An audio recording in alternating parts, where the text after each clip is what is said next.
advocate and our advocacy system. Thank you, sir. Shrimati Supriya Sule ji. On behalf of the Nationalist Congress Party, I stand here to speak on today's bill of the Advocates Amendment Bill. Sir, Meghwalji has been a colleague to all of us and a pleasurable colleague for a long time. And he was the colleague who brought in the Women's Reservation Bill. And he's really lucky that he has brought in a bill, though it's not implemented. But he's lucky that in his legacy that he will leave behind, he'll be one of the finest ministers who has brought something which is very close to our hearts. And I'm not taking away his intent of this bill which he has brought in. I have only a few suggestions. I'm not a lawyer. Most lawyers have spoken before me. But the intent of the government, I'm sure, is very clear about what they want to do. But I have a few suggestions and questions to ask them regarding the implementation of this bill, which is actually really small. But there are a few questions I'd like to ask the Honourable out of my lack of legal knowledge. Is this that he says, what is a tout? Now, Mehtabji has spoken about it, and so has Sri Raja from the DMK. But I seek a clarification from the Honourable Minister that he says that, which already Mehtabji has read, that who procures in consideration of any remuneration. So it's a one-sided thing, any remuneration. So it's a one-sided thing. See, in the Corruption Act, both parties are considered to be making a mistake. Here, you are only considering one party to it. So should we not make it broader?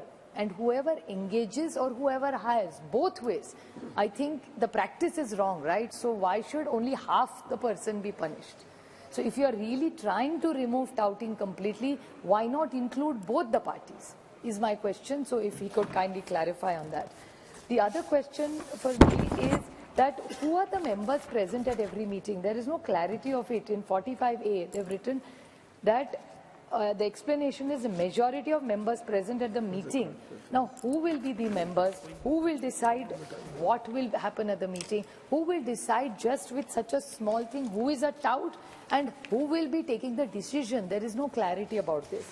Now, this is like Rajaji said, I'm reiterating the point, but there are no objects in the bill. It's probably little, I mean, it's a lawyer's bill which has such poor drafting, unfortunately, because there is, bill has to have its objectives. So there is no objectives in this bill. So what is the real reason of getting this bill? I'm again not taking away from the intention of the government. I'm sure the intention is, but when you are doing something for lawyers, isn't drafting and implementation most important than not just intent? Life is beyond intent. The other thing is about reforms which Meghwalji said. Sir, I have never dealt with lawyers in my whole life, but in the last 6 months, I'm flooded with lawyers in my life, be it Election Commission or Supreme Court. And there is a saying in Marathi, sir, if with your permission, I would like to say it, that in Marathi they say, जो होशियार होता है ना, वो कभी court की सीढ़ी नहीं चढ़ता है. जो होशियार है, तो कभी कोर्टाची पैड़ी चढ़त नहीं. अभी मैं होशियार नहीं हूँ, अभी मानना पड़ेगा, मैं तो चढ़ चुकी अभी. There was no option. So I had no option but to climb it. And clearly when you go to court, there are a lot of issues that are raised. The tout issue is discussed. But my whole point is there are a lot of reforms required in the court. I mean, justice delayed is justice denied. I don't want to go there. I know that's not the purview of the bill. But even one major point is injustice anywhere is a threat to justice everywhere, is what Martin Luther King has said. So I think this is a very broader role that we need. We really need to expand this bill. The course of this bill, which whenever we meet young lawyers anywhere we get, you go to states, like somebody from YSR Congress, Jagan Mohan Reddy ji's party said that they are giving 5,000 rupees a month to young lawyers. In Kerala, they give, I think, 2,000. So is there something to engage all these youngsters who are studying very hard to pass it? So is there some social program this government has in mind, like most states are doing? That is my first question to this government.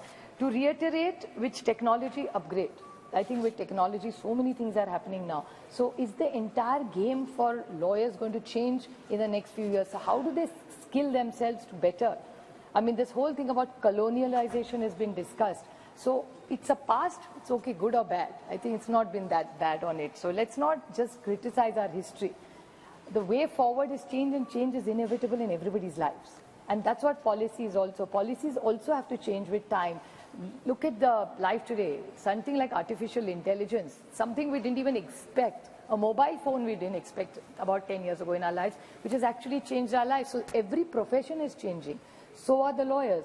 So is there something this government has in mind for technology upgrade of all the lawyers? The Protection Act, which Mehtabji talked about, I'd like to take it a little forward, that many governments all over the country, not just talking about advocates, but they are even talking about doctors and press safety and security, because somehow I do realize, and we must all put our minds together in this government and in Parliament, that there is somehow so much anger in society nowadays.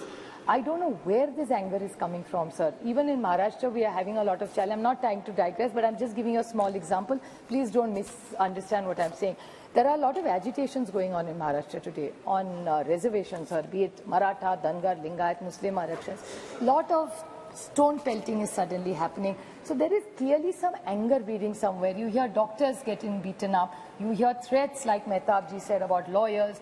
There are press people who are getting beaten up. So there is something missing somewhere, sir. I think this entire House Parliament with legislation, we even need to discuss all these social issues, because the intent of changing people's lives for the better is what. That's why we get elected and come here.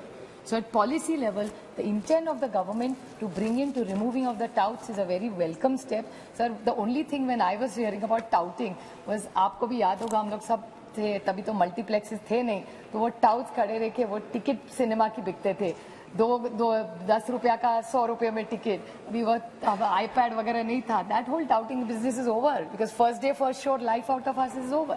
So technology does evolve life, so it will probably eventually do remove touts.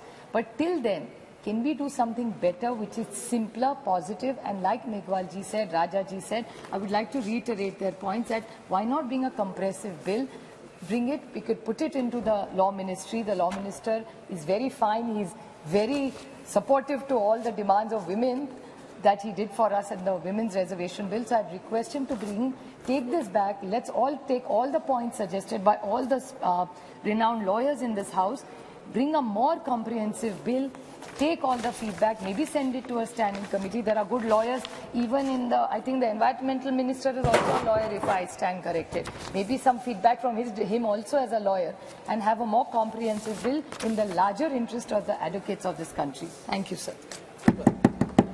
Shri K. Suresh ji.